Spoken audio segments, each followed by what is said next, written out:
The cake sat untouched on the kitchen counter. Chocolate fudge. The kind Maria used to bake from scratch, though this one came in a plastic container from the grocery store. A last-minute impulse I couldn't quite justify. 72 candles would have been absurd, so I'd bought a single one. A quiet flame for a quiet birthday. The only sound was the grandfather clock in the hallway ticking toward a moment no one else remembered. I sat in the dining room, sunlight stretching through the sheer curtains Maria had sewn by hand, dust catching in the golden beams like glitter that had forgotten its purpose. The table was set for one. Silverware aligned perfectly, napkin folded the way she liked it, though no one would notice if I'd gotten it wrong. I poured myself a glass of ginger ale. No whiskey anymore, my doctor's orders. No guests, either life's orders. This house used to echo with noise, laughter, arguments, music, Christmas mornings and Sunday roast dinners. Derek, at 10, telling me I was the best dad in the world because I built him a treehouse with my own hands. Maria humming while she chopped onions. Even the dog used to bark when the doorbell rang. Now it was just me. Just this too big house filled with too loud memories. I looked at the clock again. 6:40, 2 p.m. I hadn't heard from Derek all day. Not a text, not a call. My fingers hovered over my phone. I told myself he was busy. People get busy. Still, I stared at the screen like it owed me something. I scrolled through old messages. Last one from him was 2 weeks ago. Can't talk now. In a meeting. Everything okay? I tapped. Call. Thumb trembling slightly. The ring echoed in the quiet. A hollow reminder of just how long silence can stretch. The line rang 5 times before voicemail picked up. Hey, this is Derek. Leave a message. No mention of me. No warmth. I waited for the beep like it was a verdict. Hey, son. It's Dad. Just wanted to check in. Today's the day. 72. Hard to believe, huh? I tried to laugh, but it came out more like a cough. Anyway, I thought maybe we could grab a bite this weekend. Or I could come by. No pressure. Just, I'd like to see you. It's been a while. I paused, listening to the silence on the other end, as if it might suddenly answer. Call me when you can. Love you, kid. I ended the message and stared at the wall. Maria's framed photo hung above the fireplace, her eyes kind and patient in that way photographs lie. I could almost hear her say, "Don't expect too much. That way you'll never be disappointed." But I had. I always did. I kept expecting Derek to remember the man who taught him to ride a bike, who stayed up nights fixing his science fair project, who loaned him 80 without a word when he lost his job 3 years ago. The phone didn't ring back. Instead, I sat at the table and lit the single candle on the cake. It wobbled in the flickering air. I didn't sing. Just sat there, watching wax drip down the side. The flame burning too brightly for a room that felt so dim. I made a wish, though I couldn't tell you what for. Maybe I just wanted someone to ask how my day was. Maybe I wanted to feel like I still mattered to someone. Maybe I wanted my son to remember I exist. When the flame finally died, I stared at the smoke curling upward like it had somewhere better to be. The voicemail sat on his phone now, a digital echo waiting to be ignored. I didn't expect a call back. Not really. But I left the ringer on, just in case.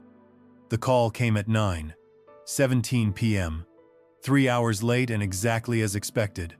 I let it ring twice before answering, not out of pettiness, just to remind myself I didn't need to jump. Hey, Dad. Derek's voice crackled through the speaker, casual and detached.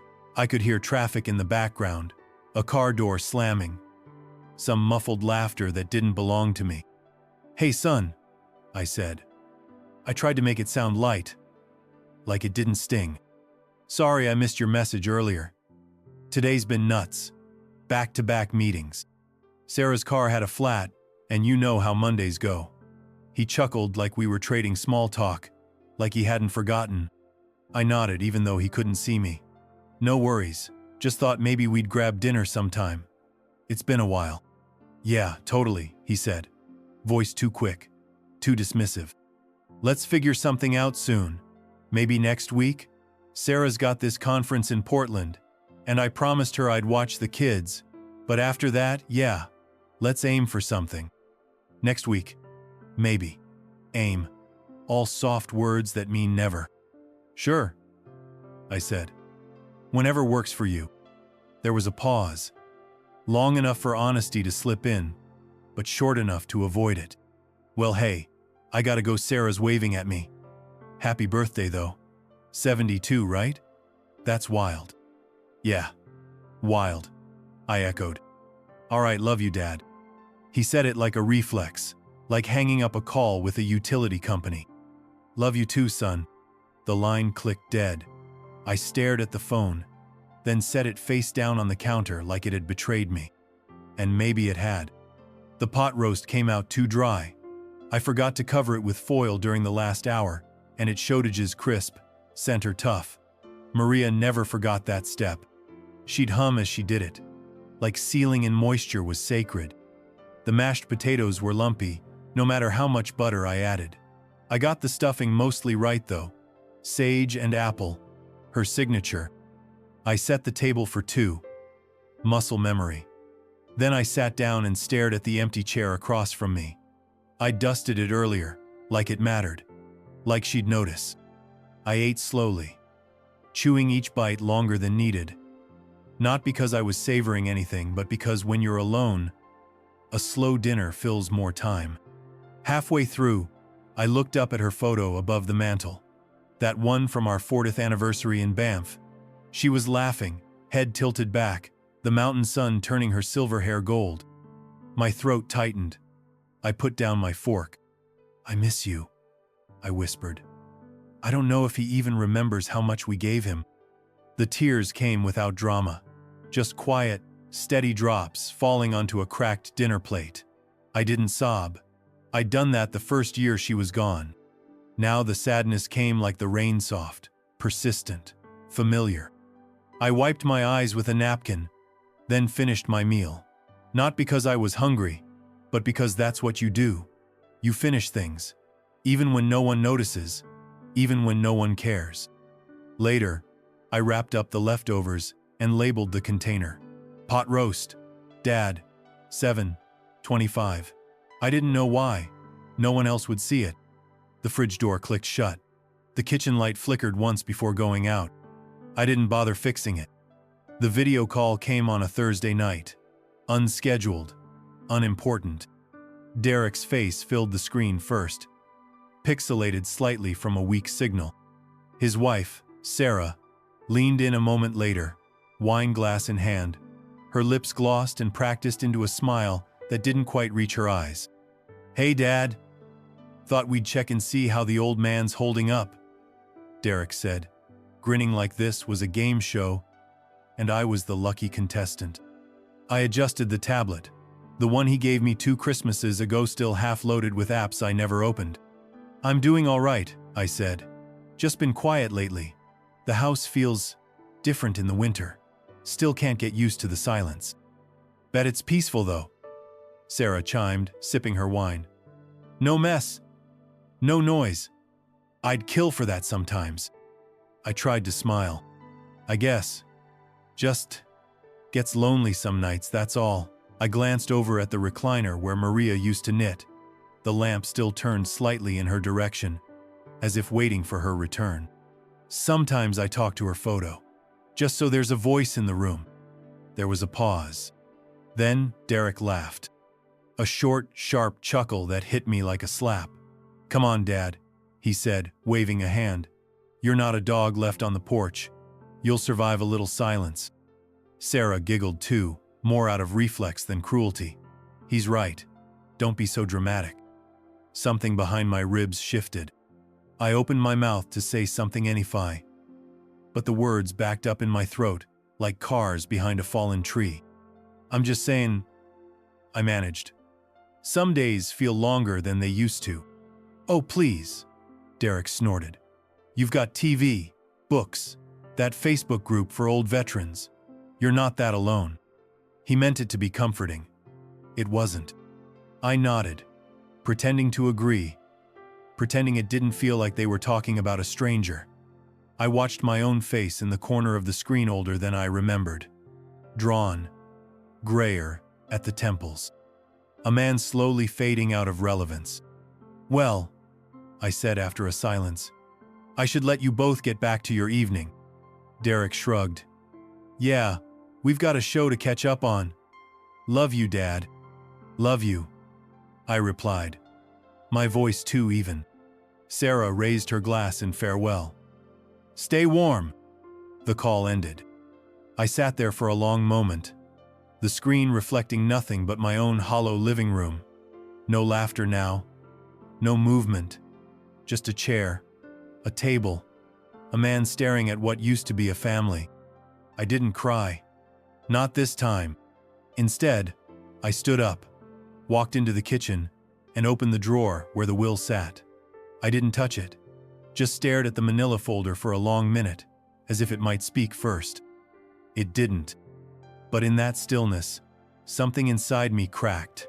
Not loudly, just a soft, splintering noise, deep beneath the surface. A quiet shatter, the kind that doesn't make a mess right away. I closed the drawer, locked it, then turned out the lights and climbed the stairs, one slow step at a time. I couldn't sleep. The words Derek had tossed off so easily echoed in my ears, louder in the silence of my bedroom than they were during the call.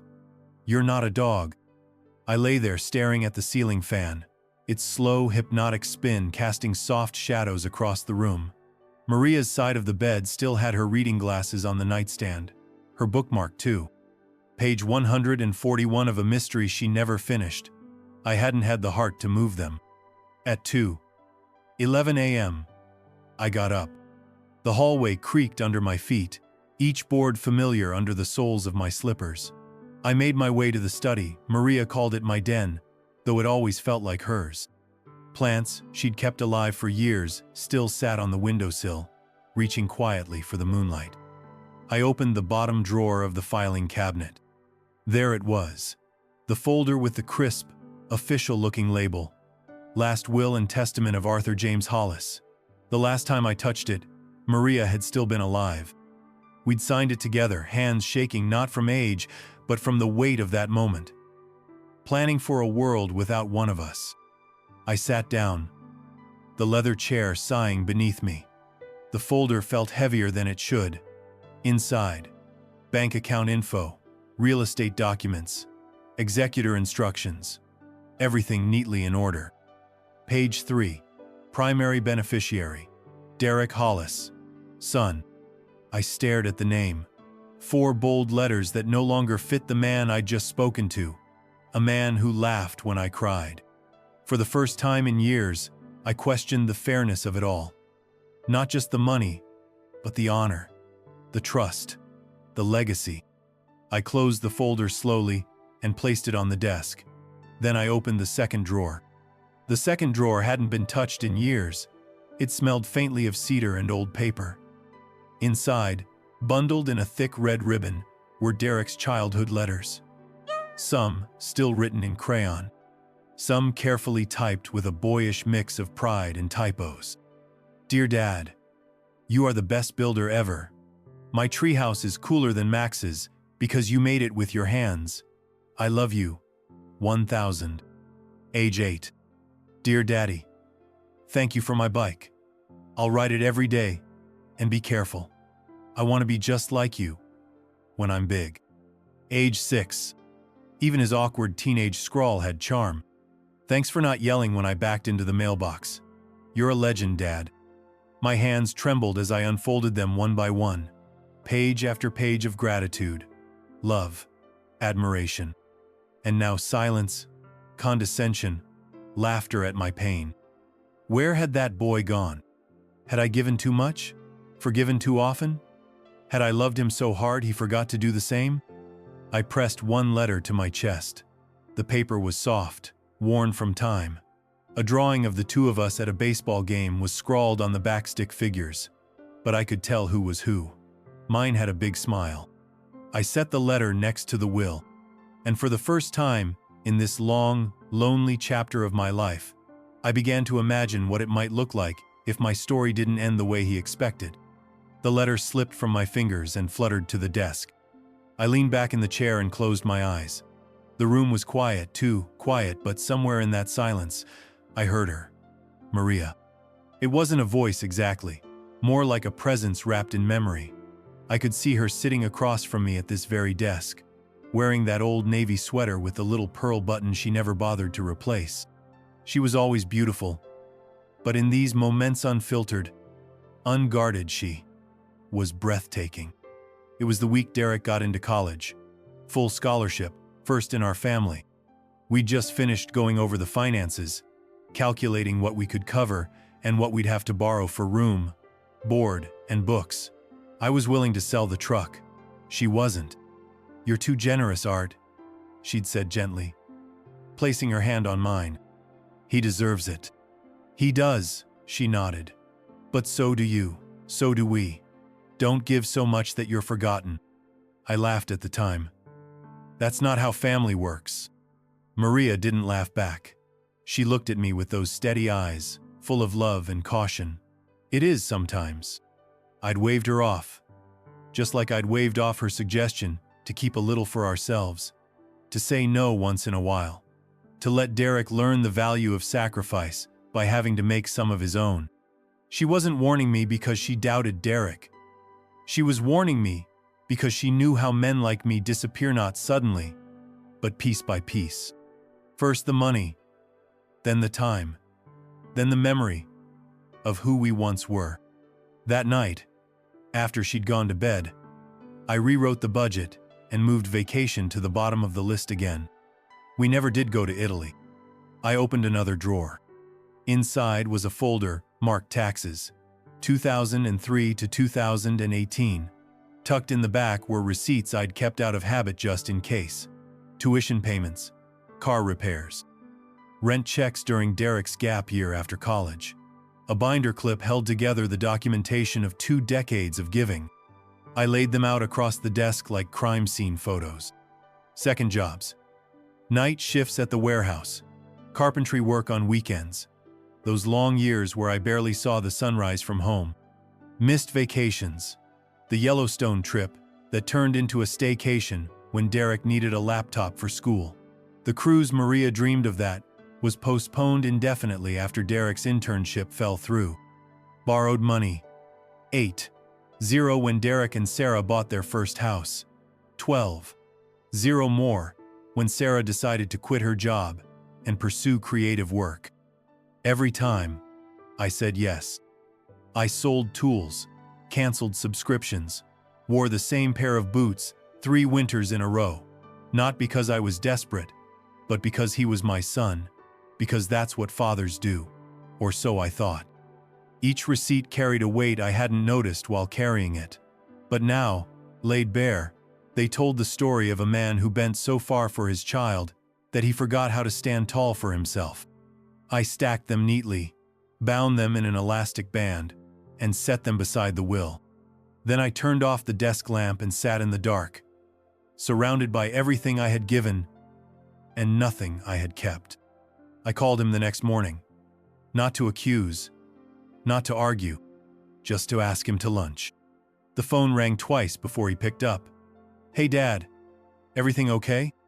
"I was wondering," I said, keeping my tone light, "if you'd want to grab lunch this week. My treat. There's that little diner you used to love, the one with the strawberry pie." There was a pause. Not long, but heavy. "Ah, this week's tricky," he said. I could hear typing in the background, the faint buzz of an office, or maybe just indifference. "Work's been insane since the promotion. We've got 2 big clients onboarding." "I understand," I said, already knowing where this was going. "Could we maybe do something next month? Sarah's been planning this family thing on the weekend too. You know how it is." "I do," I said, though I wasn't sure I did anymore. "I promise we'll make time soon," Derek added. "Hey, why don't I send you some pictures of the kids later?" Ellie lost her first tooth. I smiled at that. Genuine this time. She's growing fast. Yeah, it's crazy. Anyway, gotta run. Love you, Dad. Love you too, son. The line went dead, and so did the rest of me for a moment. I stood there, phone still in hand, thinking of all the times I'd dropped everything for him. Cancelled overtime, called in favors, made time. And now, I couldn't even buy him lunch. Not even for an hour. That afternoon, I sat at the kitchen table with my laptop, the one Maria insisted I learn to use, so you don't get left behind, Art. The last time I searched online for something serious, it was hospice care. This time, it was something else entirely. How to revise your will after your spouse dies. The results poured in: law firms, articles, downloadable templates. I clicked slowly, carefully, making notes on a pad Maria used to write grocery lists on. Terms like revocable trust, beneficiary removal, and undue influence leapt from the screen like warnings and promises at once. I didn't know exactly what I wanted to do yet, but I knew what I no longer wanted: to reward neglect with legacy, to give the best of what I'd built to someone who laughed when I cried. My fingers hovered over the search bar again. This time I typed, "estate attorneys near me." The first result was a woman named Elaine Rourke, 35 years in family law, 5-star reviews, elder law specialist. She looked kind in her photo, like someone who wouldn't tell me I was being dramatic. I wrote down her number. Then I closed the laptop, folded the legal pad, and placed it next to the will. The strawberry pie could wait. The signature couldn't. The cursor blinked on the screen like it was daring me to say something real. I'd been staring at the blank email for 15 minutes, fingers hovering above the keys, unsure where to start. But eventually, the words came out polished. Not perfect, just honest. Subject: just some thoughts. Derek, I know you're busy.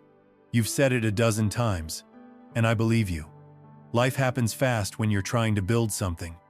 I've been there. I understand. But there's something I need to say. Not because I want to guilt you or make you feel bad, but because I'm your father. And I've always tried to tell you the truth. The truth is, I'm lonely. The kind of lonely that doesn't go away when the TV's on or when the mail comes. The kind of lonely that lingers in your bones. I cry sometimes. Not for sympathy, just because I miss your mother. I miss you. I miss the boy who used to hold my hand walking to school, who used to say, "I love you," like it was a reflex instead of a chore. I know I've given you a lot over the years, and I don't regret it. I gave because I could, because that's what fathers do. But lately I've been asking myself if maybe I gave too much, so much that you forgot what I'm worth. I don't want your money, your time, or your pity. I just want to be remembered while I'm still alive. Love, Dad. I reread it once, twice. Then I hit print. The sound of the printer felt final, like carving something in stone. I folded the paper carefully, placed it in an envelope, and wrote "for Derek" on the front in neat block letters. Then I walked to the safe in the hallway closet behind Maria's sewing kit and the worn beach towels we never used, and locked it inside. Some words are too important to be deleted. Jennifer King's office sat in a modest building sandwiched between a florist and a dentist. Nothing flashy, just a bronze plaque beside the door. Jennifer King, family law, estates, understated, trustworthy. Exactly what I needed. The receptionist greeted me with a kind smile and offered tea. I declined. My throat felt too tight to swallow. Jennifer was in her early 50s, warm but direct, dressed in a deep navy blazer that reminded me of Maria's favorite sweater. She stood and shook my hand like she meant it. "Mr. Hollis," she said, "it's good to meet you. How can I help?" I settled into the leather chair across from her desk. The envelope with my current will tucked under my arm like a confession. "I need to make some changes," I said quietly. "To my estate plan. It was written when my wife was still alive, and things have changed." "Of course." She opened a legal pad ready to write. What kind of changes are we talking about? I hesitated. Then, I want to remove my son as the primary beneficiary. Jennifer's pen froze for just a moment. No judgment, just awareness. All right, she said gently. Do you have someone else in mind? I'm still thinking, I admitted. Maybe a trust, maybe a few small organizations that mattered to my wife, but not him, not anymore. Jennifer nodded. You're not the first parent to walk in here with that decision, Mr. Hollis. It's more common than you think. That didn't comfort me, but it steadied me. She explained the legal process: revocation, notarization, witnesses. We scheduled a follow-up to finalize the documents. As I left, the wind tugged at my coat, but I felt lighter than I had in months. Not angry, not spiteful, just clear. And for the first time in a long time, I looked forward to something. Back at home, I laid out 3 blank sheets of paper on the dining table, Maria's old stationery, cream-colored with tiny gold borders. At the top of each, I wrote a name: Claire. Marcus. 2nd Street Veterans Shelter. Claire is my brother's daughter. She sends me handwritten cards on holidays, even though we haven't seen each other in years. Always signs them, "Love you like my own granddad." She's raising 2 boys on a teacher's salary and still makes time to ask how I'm doing. Marcus was my apprentice back when I ran the home remodeling business. He was 18, green as spring grass, but he listened, worked hard, and never once rolled his eyes when I told the same story twice. When Maria passed, he was the only person who stopped by every week just to make sure I was eating. The shelter was Maria's idea. She volunteered every other Sunday. Even when chemo left her too tired to stand, she'd sit and knit scarves for the vets who came through. Dignity has nothing to do with square footage, she used to say. That place still sends a Christmas card every year. Derek doesn't. I looked at the 3 names and imagined their faces. Claire laughing over burnt cookies and spilled juice.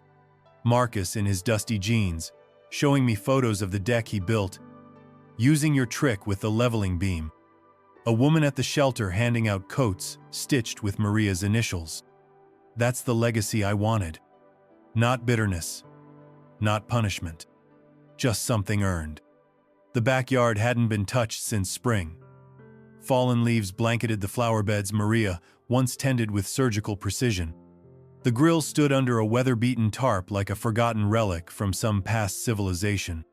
We used to throw barbecues out here that packed the yard ribs, potato salad, music drifting out of that old Bluetooth speaker Derek gave me before he stopped visiting. I tugged on my gloves and got to work. Raked leaves, trimmed hedges, turned the soil in Maria's flower beds, though nothing was blooming. Under the big oak, I found the rusted horseshoe pit, the one Derek used to dominate when he was 12 and thought I was the strongest man alive. I smiled as I uncovered the faded score marker still nailed to the tree trunk. I hadn't touched it in years. We'd hosted birthday parties out here. 4th of July, Labor Day, any excuse to fill the space with people. I'd man the grill while Maria handed out lemonade, and Derek would chase fireflies with the other kids long after the sun went down. But somewhere along the way, those nights became obligations to him. He started leaving early, first with an excuse, then without one, until one day, he just didn't come at all. I leaned on the rake and looked around. The garden didn't just need cleanup. It needed reclaiming. Just like the rest of my life. It was the fence that finally gave out the one Maria always said would survive us both. After the last storm, a section near the back leaned like an old man catching his breath. I'd been meaning to fix it, but bending, lifting, and hammering don't come as easily anymore. I was dragging out the ladder when I heard a voice behind me. "Need a hand with that, Mr. Hollis?" Liam, the kid next door. Well, not a kid anymore. Mid-30s, new baby, wife who waves politely when she waters the begonias. We'd talked a few times over the years, mostly about weather and trash pickup schedules. Never anything deep. But there he was, sleeves rolled up, toolbox already in hand. I don't want to impose, I said. You're not. I could use the break from baby duty anyway. We spent the next hour straightening the posts and replacing the rotted boards. Liam worked fast but careful, asking questions, making jokes about how YouTube never mentioned splinters. We talked about parenting, the Mariners' losing streak, and his wife's addiction to online couponing. And then he said something that stopped me cold. My dad passed when I was 20. I used to watch you mowing the lawn out here and think, man, I hope I get to be that kind of dad someday. I didn't know what to say, just nodded and handed him the drill. When the fence stood tall again, we shared a soda on the porch steps. Liam clapped me on the shoulder. Anytime you need help with stuff like this, just holler. Seriously. That night, I sat by the window and watched his porch light flick on as he carried his baby inside. I thought about who had showed up for me without being asked. Liam. Not Derek. Saturday morning. Midway through organizing the garage, I heard the knock sharp, hurried. I wiped my hands on a rag and opened the door. Derek. He stood on the porch in business casual wear, holding a to-go coffee and wearing that tight smile I knew too well. Hey, Dad. Thought I'd swing by. You got a minute? I stepped aside, gesturing toward the kitchen. He didn't waste time. So, Sarah mentioned you were meeting with a lawyer? I didn't answer right away. Just poured us both some water and let the silence stretch. He filled it. Just wondering if you're, making any big changes. Legally. Financially. There it was. Why? I asked softly. No reason, he said too quickly. It's just, if something ever happened, we'd want to make sure everything's in order. You've worked hard. I'd hate to see it go to taxes or the state or whatever. I watched him over the rim of my glass. Funny. I thought you were too busy with your promotion to come to lunch. He blinked, regrouped. Dad, come on. You know how things get. Look, I just care. About your well-being. About the money, you mean. I appreciate the concern, I said flatly. But everything's being taken care of. No need to worry. He nodded, but the tightness around his eyes betrayed him. He didn't press further, but his gaze wandered to the bookshelf, the hallway, the drawer where I kept the will. You need anything while I'm here? He asked, already standing. No, I said. I'm good. He left 10 minutes later, barely finishing his coffee. I stood at the door until his car turned the corner, my hands clenched tighter than I realized. He didn't come to check on me. He came to check on the inheritance. The next morning, Derek called again. Said he left his phone charger at my place than excuse, but I played along. Sure, I said. It's probably near the coat rack. Come by whenever. He arrived 20 minutes later, stepping inside like he still owned a piece of the place. I handed him the charger already found, already wrapped neatly with a rubber band, and gestured toward the kettle. Tea? I asked. Sure, he said, sitting down at the kitchen table without being invited. He watched me move around the kitchen like a man studying a floor plan, his eyes tracking each drawer I opened. I made the tea slowly, deliberately, giving him time to talk. You've done a good job keeping the place up, he said. If you ever think about downsizing, I know a few people who'd love to buy a house like this. There it was. Again, real estate, wrapped in conversation. Thanks, I said calmly, handing him his mug. He sipped, grimaced. Still using the old brand, huh? You know, Sarah's into this herbal stuff now, peppermint and licorice root and whatever. Still tastes like tea to me, I replied. We talked about nothing for 15 minutes. Or rather, he talked. I listened. He asked if I'd thought about getting a part-time caregiver, if I needed help managing finances, if I ever got confused handling bills or passwords. Each question coded in concern, but I heard the rhythm behind it. He wasn't checking on me. He was checking how soon I might go. I kept my tone pleasant, my words vague. When he finished his tea, I walked him to the door. Don't be a stranger, I said with a practiced smile. He kissed my cheek distracted, obligatory, and said, "Don't get too sentimental on me, Dad." I closed the door behind him before the cold air could escape. I didn't sit down right away. I just stood in the hallway, staring at the door Derek had walked through, my tea still steaming in the mug beside me. "Don't get too sentimental on me, Dad." I'd heard those words before. Not in those exact syllables, but in his tone, in the way he laughed off my loneliness, in how he dismissed Maria's things as old junk. Every time I asked for a little time, a little presence, I got the same answer: "You're being too much." I walked to the study and pulled out the manila folder again. The will was still there, the signature line still blank. The pen sat beside it, waiting. I looked out the window.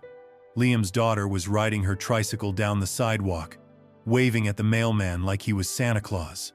Across the street, Mrs. Bing Green was putting out her Halloween decorations, one skeleton limb at a time. Life was still moving, still present, even as Derek drifted further into absence. He would not miss me until it was inconvenient, and even then, it would be the missing of a house, not a father. I sat at the desk, clicked my pen, and wrote a new name on the beneficiary line. Not his. Just like that, it was done. No yelling, no ceremony, no drama. Just a quiet, final decision, inked in the calm after a storm I should have seen coming years ago. Jennifer King's office smelled faintly of lemon polish and lavender clean. Calm and deliberate, like everything she did. She slid the final draft of my will across her desk, her fingers resting lightly on the corner as she watched me read. "The changes are exactly as we discussed," she said gently. "Your son has been fully removed as a beneficiary. Your assets are now divided between your niece, your former apprentice, and the nonprofit trust in your wife's name." I nodded, scanning the pages slowly, though I already knew every clause by heart. Jennifer handed me a fountain pen.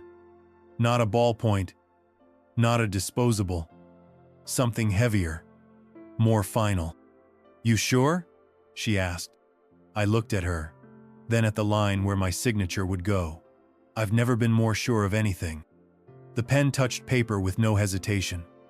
My name flowed from the nib in confident strokes, followed by the date, neat, steady, final. She smiled. "I'll have it notarized and filed today. You'll receive a certified copy in the mail." I thanked her and stood, feeling taller somehow. Outside, the wind had picked up, rustling the trees along the sidewalk. I tucked the folder under my arm like a shield and walked to my car with a strange sense of peace. I hadn't disowned my son. I'd simply remembered who I was without him. Back home, I brewed a fresh cup of coffee, the good kind, the kind I'd stopped buying when I thought I needed to budget for Derek's next emergency. I sat at the dining table and pulled out my writing pad.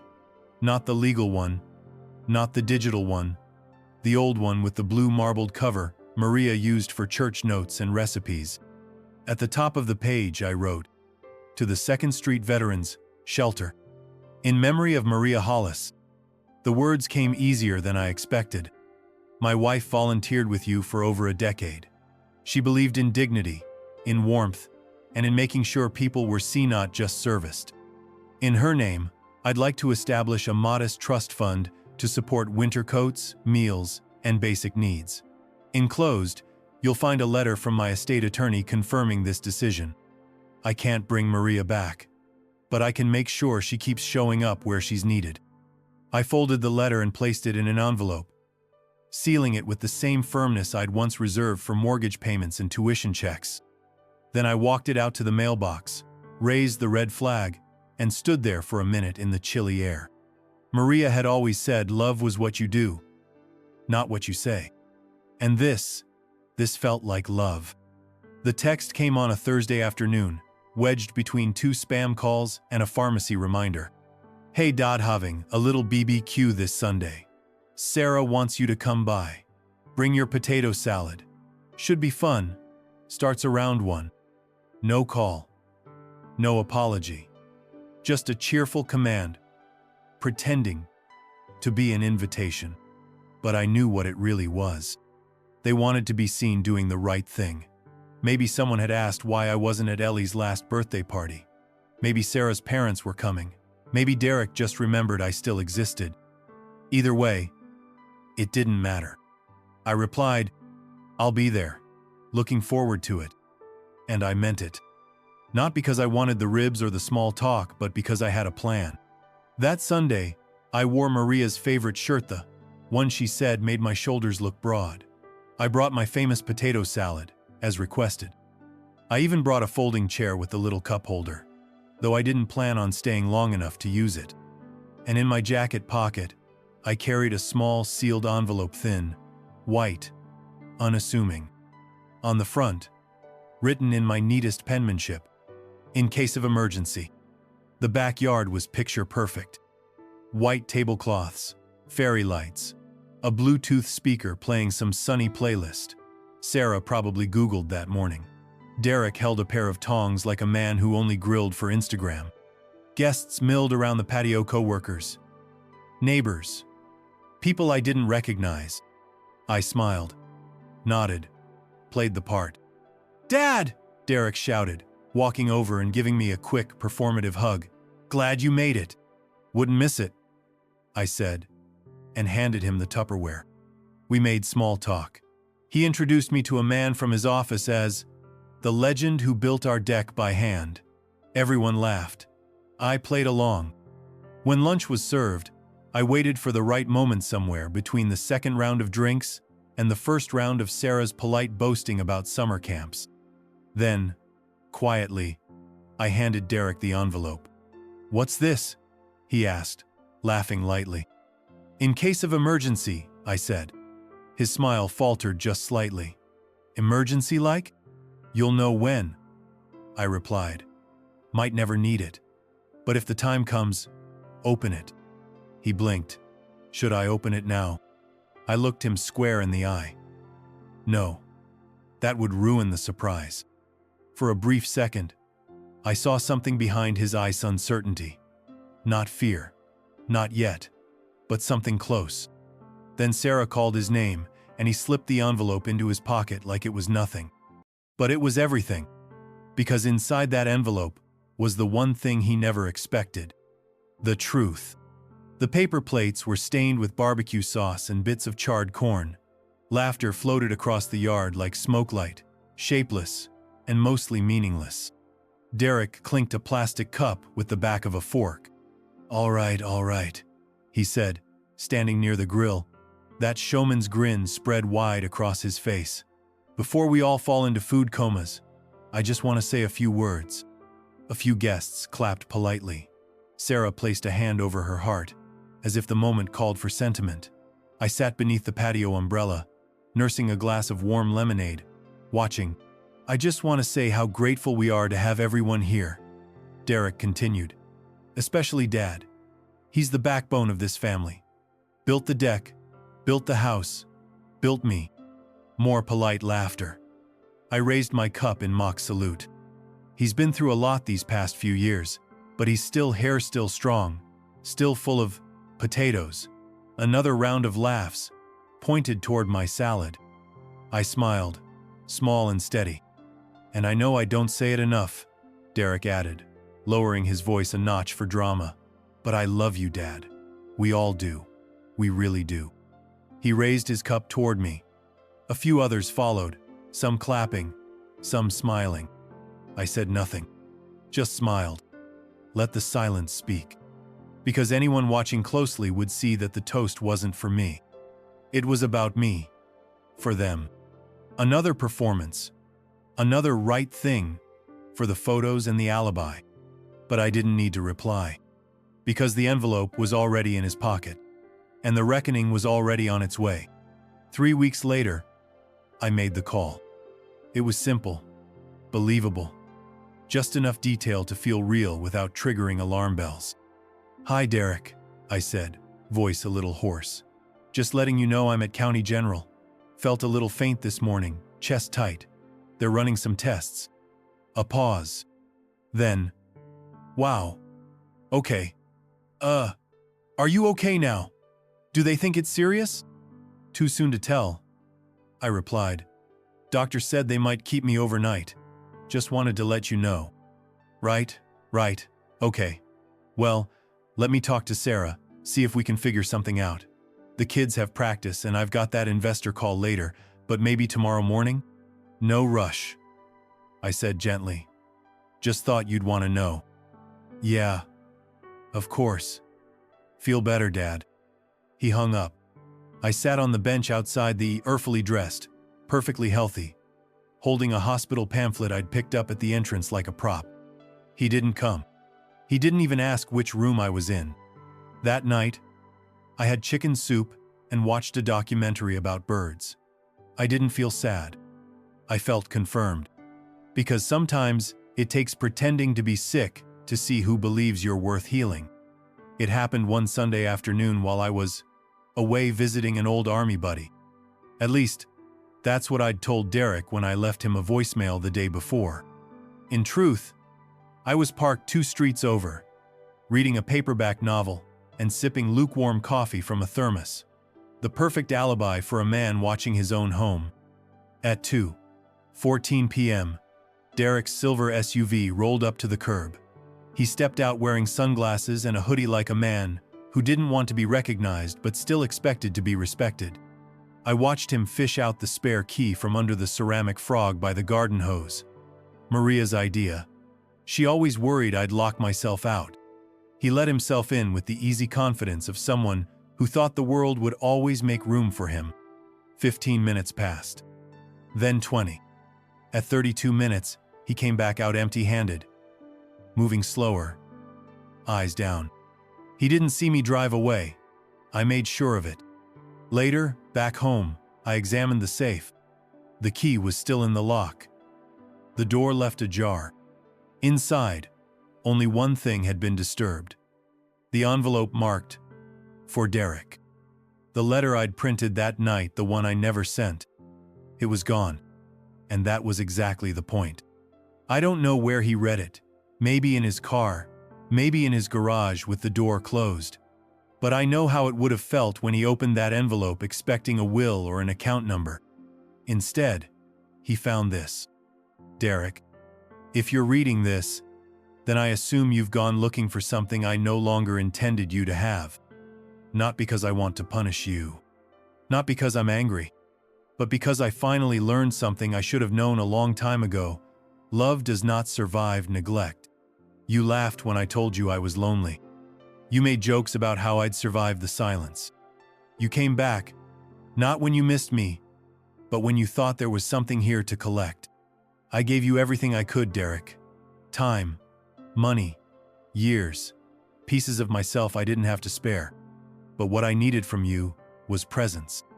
You gave me performances, phone calls with one eye on the clock, speeches for strangers. So no, you won't find any money here.